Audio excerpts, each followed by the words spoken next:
this is Rat. This isn't gonna be a full episode, but in the pizza cutting episode, a couple of our viewers felt that the Bonanza didn't really get a fair shake. So we're just gonna put that to rest right now. So again, one of our viewers, I believe it's Paul, out in Watertown, Massachusetts, was saying that he felt that this year the Bonanza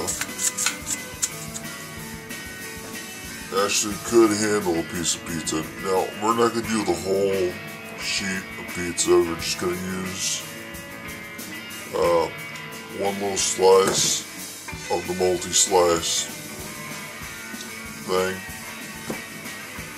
And I'm going to do like Paul suggested, just kind of curl it up a bit, and then maybe squeeze it in there. Well, I'm sorry, Paul, but even if we turn it around a bit, it's still just not going to work. Now, here's what we're going to do.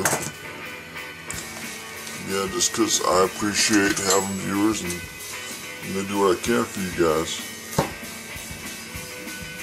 And this will get its own episode later. I don't even know what the hell it's called. I believe it has something to do with kneading dough.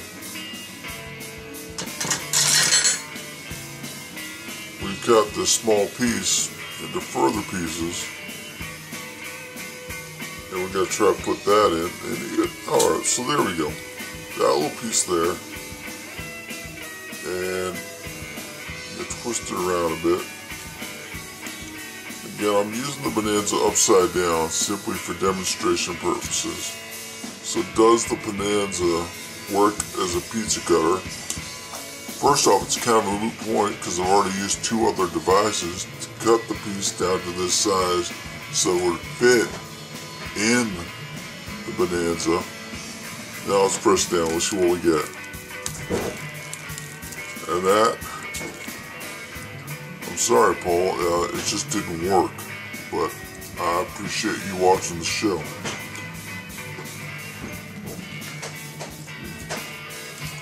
Still tastes good, though.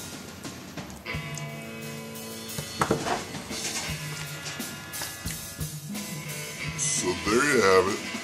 The Bonanza, not a very good pizza cutter. Proven, completely proven. It's gonna be a little pain in the butt to clean that up too, I think.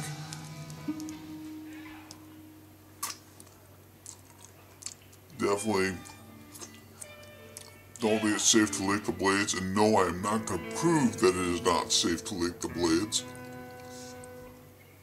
But again, I appreciate you watching. Have a good night.